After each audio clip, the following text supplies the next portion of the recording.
আমরা জল ঢালির যাই তো ওটে যা কথা হবে কায় কায় গেছেন জল ঢালির কমেন্ট করতেছে আমরা যাওয়া হচ্ছি যে রাস্তার মধ্য দাসি রাস্তার মধ্য যে রাস্তার মধ্য তো মন্দিরের যে এখন সবার সাথে দেখা হবে বাই বাই। তো এটা টোটো করে যাওয়া লাগছি আলোকঝরে থেকে গোসানি। তো মোর ভিডিওগুলো কার কার ভালো লাগে লাইক কমেন্ট শেয়ার করে। এই জায়গাতে হলো গঙ্গামা পুজো করে লাগছং, তার জন্য সব কিছু জোগাড় পাতে করে নিবে লাগছং।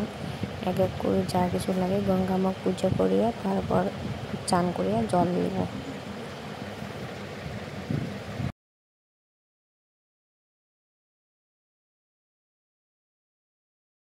তো মোর পূজা কমপ্লিট হয়ে গেছে।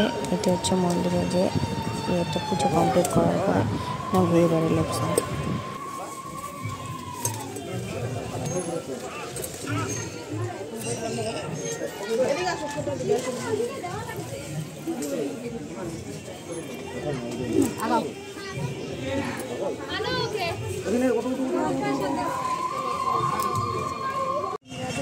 জল ঢালা শেষ। এটা হচ্ছে মন্দিরের পিছনটা।